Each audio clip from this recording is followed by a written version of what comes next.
లూకాసు వార్త 1:35 పుట్టబోవు శిశువు పరిశుద్ధుడై దేవుని కుమారుడు అనబడును.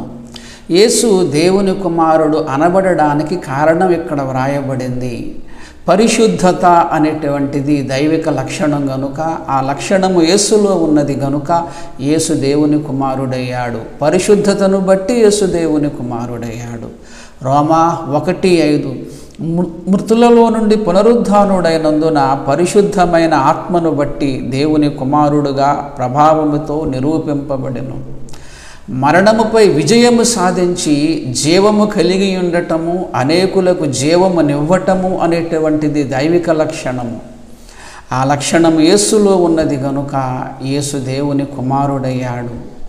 లూకా 1:32 అతడు గొప్పవాడై సర్వోన్నతుని కుమారుడు అనబడును. దేవుడు అన్ని విషయాలలోనూ గొప్పవాడే, యేసు అన్ని విషయాలలోనూ గొప్పవాడు కనుక యేసు దేవుని కుమారుడని అనబడ్డాడు. మత్తయి 14:32-33 వారు దోణి ఎక్కినప్పుడు గాలి అణిగెను. అంతట దోణిలోనున్నవారు వచ్చి నీవు నిజముగా దేవుని కుమారుడవని చెప్పి ఆయనకు మ్రొక్కిరి.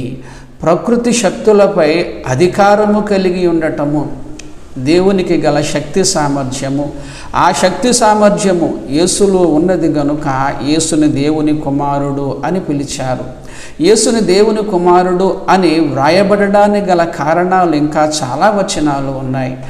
దేవత్వం యొక్క సర్వపరిపూర్ణత యేసులో ఉన్నది కాబట్టి యేసు దేవుని కుమారుడయ్యాడు తప్ప యేసు దేవునికి పుట్టాడు అనే భావముతో మాత్రము దేవుని కుమారుడని వాక్యములో వ్రాయబడలేదు. అపవాది కుమారుడా అంటే అర్థము అపవాదికి పుట్టినవాడను కాదు, కానీ అపవాది లక్షణాలు కలిగినవాడు. అలాగే దేవుడు సృష్టికర్త, యేసు సృష్టికర్త కనుక యేసు దేవుని కుమారుడు. దేవుడు రక్షకుడు, యేసు రక్షకుడు కనుక యేసు దేవుని కుమారుడు. దేవుడు పరిశుద్ధుడు, యేసు పరిశుద్ధుడు కనుక యేసు దేవుని కుమారుడు. దేవుడు నిత్యుడు, దేవుడు సృష్టికర్త, యేసు సృష్టికర్త నిత్యుడు కనుక యేసు దేవుని కుమారుడు. దేవుని కుమారుడు అంటే దేవత్వ లక్షణాలు పరిపూర్ణముగా కలిగినవాడు అని అర్థము. యేసుని దేవుని కుమారుడిగా మనం విశ్వసించటం అంటే యేసు దేవత్వము కలిగినటువంటి దేవునిగా మనం విశ్వసించటమే తప్ప యేసు దేవునికి పుట్టాడని విశ్వసించటము కానే కాదు. అలాంటి విశ్వాసము సరైన విశ్వాసము కాదు. యేసుని దేవునిగా నమ్మటమే సరైన విశ్వాసము.